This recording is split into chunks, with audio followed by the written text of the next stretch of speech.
So I just wanted to come here real quick and say nobody cares what you did last year. And that's kind of good and kind of bad. So I've seen runner-ups have that runner-up spot, and then the next year they're not in the top 5, they're not winning, and sometimes they're not even in the semis.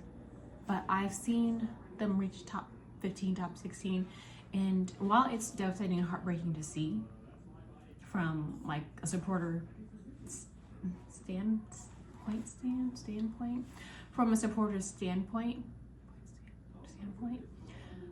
it's also kind of relieving to realize that, yeah, these girls are amazing and great, but also there's still a chance for me and for you if you haven't reached that semis final spot.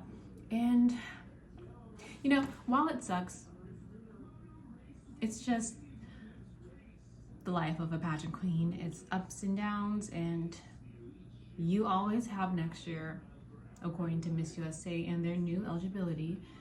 And yeah, and also regarding the top 5, I used to look at them as if they were like God's gift to the pageant world, how they were poised and just confident and glamorous. And then I realized these women have worked hard year after year. They've gone through a few changes, maybe dramatic, maybe internal, and etc. And basically they worked for that spot. Because I was thinking, oh my God, I gotta have $10,000. I need to have sponsors. I need to have this crazy charisma and energy and this cute wardrobe and this best hair and makeup. And I probably do, honestly. But I lost where I was going. But yeah, pageantry is unpredictable. You can be high one day and low the next time you arrive. And everything is good in this pageant world. For me, I'm gonna give it one more go. I'm tired already of pageantry. My mental space does not need this, honestly. And I'm going to give it my best next year at Miss Alabama USA. I'm not gonna do Miss Florida USA because I feel like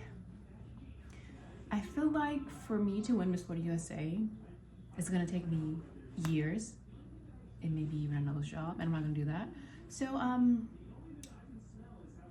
yeah, I'm skipping Florida and doing Alabama and seeing where that takes me. Hopefully it takes me to the top, because like I said, I don't wanna be someone who comes every single year and looks draining.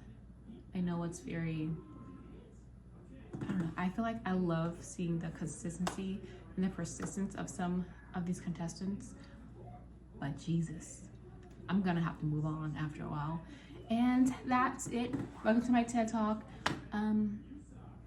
Everything's good. I'm okay. And bye.